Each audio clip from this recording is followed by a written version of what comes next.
Are you dealing with pain on the outside of your elbow? If so, you could be dealing with lateral epicondylitis or tennis elbow. Welcome back to our channel. We're Valley Rehab. I'm Duane, this is Elisa, and today we're going to be talking about lateral epicondylitis or tennis elbow.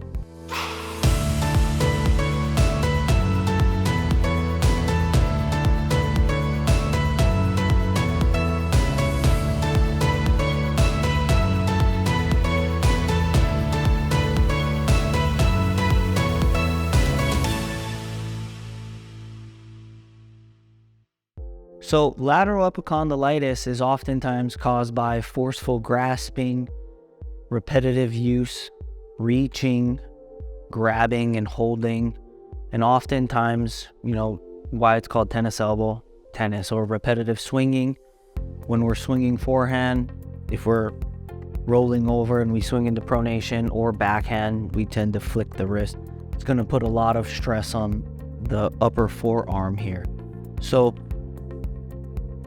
the finger extensors or wrist extensors all come and attach here on the lateral epicondyle, and as the muscle junctions to form the tendon, when we're doing those activities, forceful grasping and such, it puts a lot of stress on the tendon here and the attachment point, and as we do it again and again, it continues to pull and can get very inflamed.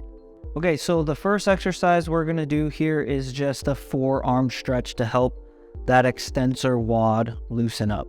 So Elisa here, she's just going to straighten her elbow here, and then she's going to hold her hand and pull down this way. Just a gentle pull. You should feel a little bit of a pull in the extensor wad here. Be careful.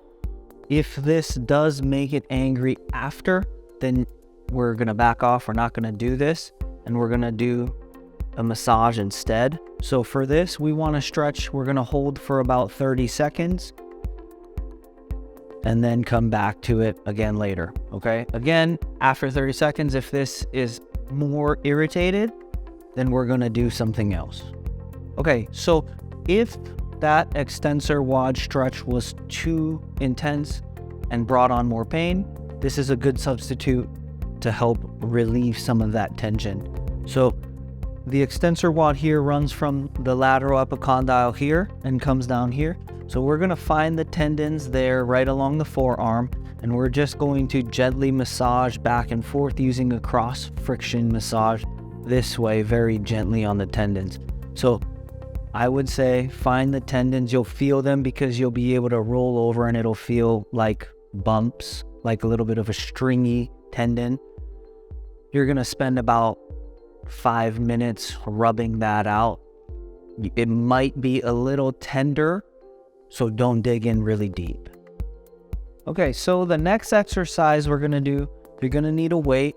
If you don't have a weight, I would suggest a can of soup or a frozen water bottle or a regular water bottle, something 1 to 2 pounds. If 1 to 2 pounds is too easy, then we can go up in weight, but start lighter, okay? So what we're going to do here, we are going to do an eccentric wrist extension exercise. So we're not doing the concentric lifting portion. We're going to assist that and slowly control the eccentric or lowering phase, okay? So Elisa here is going to have this dumbbell.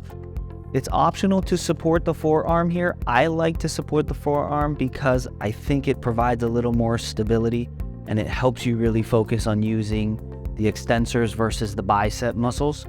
Okay, so what she's going to do here is we're going to have that hand dangling on the edge, and she's going to assist with the other hand, and she's going to help lift. She's going to pause at the top for 1 to 2 seconds and then slowly lower down at a very slow, even controlled pace.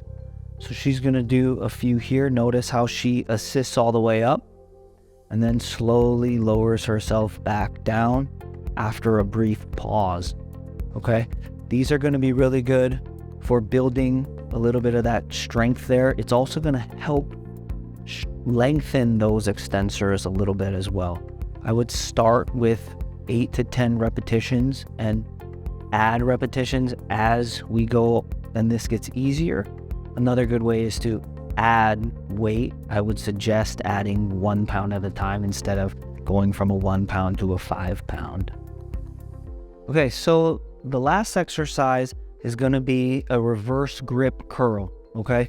So our palm is going to face the floor here, our elbow is going to be at our side, and then we're going to do a curl with our palm facing the floor. Now, it might be a little challenging to keep the palm all the way towards the floor, but that's what we're trying to work here.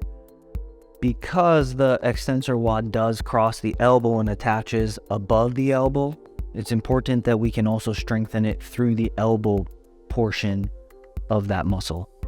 So she's gonna control up nice, and she's gonna get a good control coming down, and her palm is facing the floor. We're gonna start with about 8 to 10 reps again, and slowly increase the weight from there.